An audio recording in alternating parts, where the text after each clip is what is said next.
கோவை ஆட்சியர் கிராந்தி குமார் வரிசையில் நின்று வாக்கு செலுத்தினார். இன்று வெள்ளிக்கிழமை காலை 7 மணியளவில் கோவை ரேஸ்கோர்ஸ் பகுதியில் உள்ள அரசு கலைக்கல்லூரி வளாகத்தில் மாவட்ட தேர்தல் அதிகாரி மற்றும் மாவட்ட ஆட்சியருமான கிராந்தி குமார் பொதுமக்களுடன் வரிசையில் நின்று வாக்கு செலுத்தினார். செய்தியாளர்களிடம் பேசும்போது கோவை மற்றும் பொள்ளாச்சி நாடாளுமன்ற தொகுதியில் எந்தவித தடங்களும் இன்றி வாக்குப்பதிவு காலை 7 மணி முதல் தொடங்கி நடைபெற்று வருவதாக தெரிவித்தார். வாக்காளர்களுக்கு பணம் பட்டுவாடா குறித்த கேள்விக்கு கண்காணிப்பு குழு மூலமாக அனைத்து வங்கி பண பரிவர்த்தனைகளும் கண்காணிக்கப்பட்டு வருவதாக தெரிவித்தார். ஜிபே எனப்படும் டிஜிட்டல் பணம் பரிவர்த்தனையில் அதிகமாக பண பரிவர்த்தனை எந்த கணக்கில் இருந்து பகிரப்பட்டுள்ளது என்பது குறித்தும் ஆய்வு செய்யப்பட்டு வருவதாக தெரிவித்தார். தேர்தல் முன்னிட்டு நம்ம 19ஆம் தேதி இன்னைக்கு தேர்தல் நடைபெறுகிறது.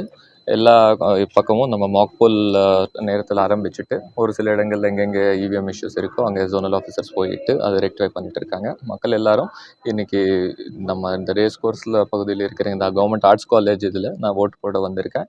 இங்கே பார்த்ததில் மக்கள் ரொம்ப ஆர்வத்தோட காலையில் நேரத்தில் வந்து இங்கே ஸ்மூத்தாக வந்து ஓட்டிங் போயிட்டு இருக்கு.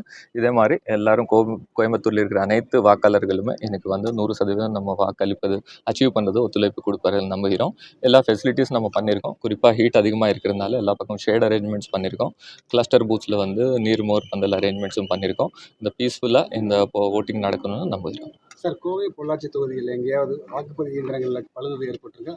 அது நார்மலாக வந்து ஒவ்வொரு அசம்பிளி செக்மெண்ட்டு 2 அல்லது 3 அந்த மாதிரி நம்ம எக்ஸ்பெக்டேஷன் படி தான் போயிட்டுருக்கு. அந்தந்த இதுக்கு நம்ம ப்ரோட்டோகால் படி மாக் போல் டைமில் ஏதாவது எரர் வந்துச்சுன்னா அந்த பியூ சியூ விவிபேட் வந்து மாற்றிட்டு ஒவ்வொரு 10 பூத்துக்கும் ஒரு செக்டர் ஆஃபீஸர் இருக்காங்க. அவங்ககிட்ட ரிசர்வ் இவிஎம் இருக்குது. அப்படியே பெல் இன்ஜினியர்ஸ் இருக்காங்க. ஒவ்வொரு அசம்பிளி செக்மெண்ட்டுக்கு 2 பெல் இன்ஜினியர்ஸ் இருக்காங்க. அவங்க உடனடியாக தகவல் அறிந்தோடனே அங்கே போயிட்டு அது ரிசால்வ் பண்ணிவிட்டு ஸ்மூத்தாக போல் கண்டக்ட் பண்ணுறதுக்கு ஒத்துழைப்பு கொடுக்குறாங்க. ஒரு சில வாக்குச்சாவடியில் வந்து ஓட்டர் லிஸ்ட்டில் நேம் இல்லை, கண்டினியூ நாங்கள் ஓட்டு போட்டுட்ருக்கோம். இந்த வாட்டி அப்ளை பண்ணி இல்லைன்னு சொல்கிறாங்க. நீங்கள் ஓட்டு போட முடியாமல் நிறைய பேர் தவிர்த்துருக்காங்க சார். அவங்களுக்கு இல்லை, இது நம்ம தொடர்ந்து சொல்லிகிட்டே இருக்கோம். நம்ம கண்டினியூஸ் ரிவிஷனாக இருந்தாலும் ஸ்பெஷல் சம்மரி ரிவிஷனாக இருந்தாலும் ஒவ்வொரு டைம்லேயும் நம்ம ப்ரெஸ்ஸில் சொல்லியிருக்கோம். அந்தந்த டைம் லைனில் செக் பண்ணிவிட்டு யார் அப்ளை பண்ணுறாங்களோ நம்ம கடைசி நாள் அப்ளை பண்ணுறதுக்கு மார்ச் 17 இருந்தது இந்த முறை. ஏன்னா last date of withdrawal of nomination 27 10 நாள் முன்னாடி தான் அது ஃப்ரீஸ் ஆகும். யாராவது அந்த டைமுக்குள்ளே அப்ளை பண்ணியிருக்காங்கன்னா கண்டிப்பாக அது எல்லாம் ப்ராசஸ் பண்ணிவிட்டு ரோலில் ஓட்டு வந்துடுச்சு. ஆனால் இப்போ ரோலில் பேர் இல்லைன்னா இப்போ ஓட்டு போட முடியாது. ஆனால் ரோலில் பேர் இருக்குது, ஆனால் அவங்ககிட்ட ஓட்டர் ஐடி கார்டோ வேறு பூத் ஸ்லிப்போ இல்லைன்னா அது ஒரு பிரச்சனை கிடையாது. நம்ம எலெக்ஷன் கமிஷன் சொன்ன டாக்குமெண்ட்ஸில் ஏதோ ஒன்று கொண்டு வந்து அவங்க ப்ரூவ் பண்ணாங்கன்னா கண்டிப்பாக அவங்க ஓட்டு போட முடியும். சோஷியல் மீடியாஸ் மானிட்டரிங் எப்படி சார் பண்ணிட்டு இருக்கோம்? சோஷியல் மீடியா நம்ம எல்லாத்துக்கும் ஒரு டீம் போட்டிருக்கோம்.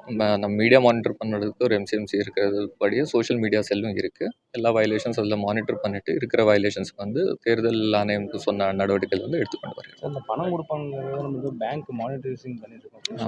ஆமாம். அது ஒரு சில கட்சிகள் வந்து ஜிபே மூலியமாக வந்து பணம் கொடுத்துட்டு வந்து புகார் ஒன்று சொல்லியிருக்காங்க. அடிஷனலுக்கு மானிட்டரேஷன் பண்ணியிருக்கோம். எந்த மாதிரி ஸோ நம்ம எக்ஸ்பெண்டிச்சர் அப்சர்வர் தலைமையில் நம்ம எக்ஸ்பெண்டிச்சர் மானிட்டரிங் டீம் வந்து பேங்க்ஸ்லேருந்து சஸ்பிஷியஸ் டிரான்சாக்ஷன் ரிப்போர்ட் நம்ம கேட்டிருக்கோம். சஸ்பிஷியஸ் டிரான்சாக்ஷன் தான் இந்த முறை ஏதாவது சின்ன தொகை ரிப்பீட்டடாக போகுது, இதுக்கு முன்னாடி டிரான்சாக்ஷன் இல்லாத அக்கௌண்ட்ஸ்லேருந்து பணம் ரிப்பீட்டடாக போகுது, அந்த மாதிரி டீட்டெயில்ஸ் வந்து எல்லா பேங்க்ஸ்கிட்ட கேட்டிருக்கோம். டெய்லி அவங்க ரிப்போர்ட் கொடுத்துட்ருக்காங்க.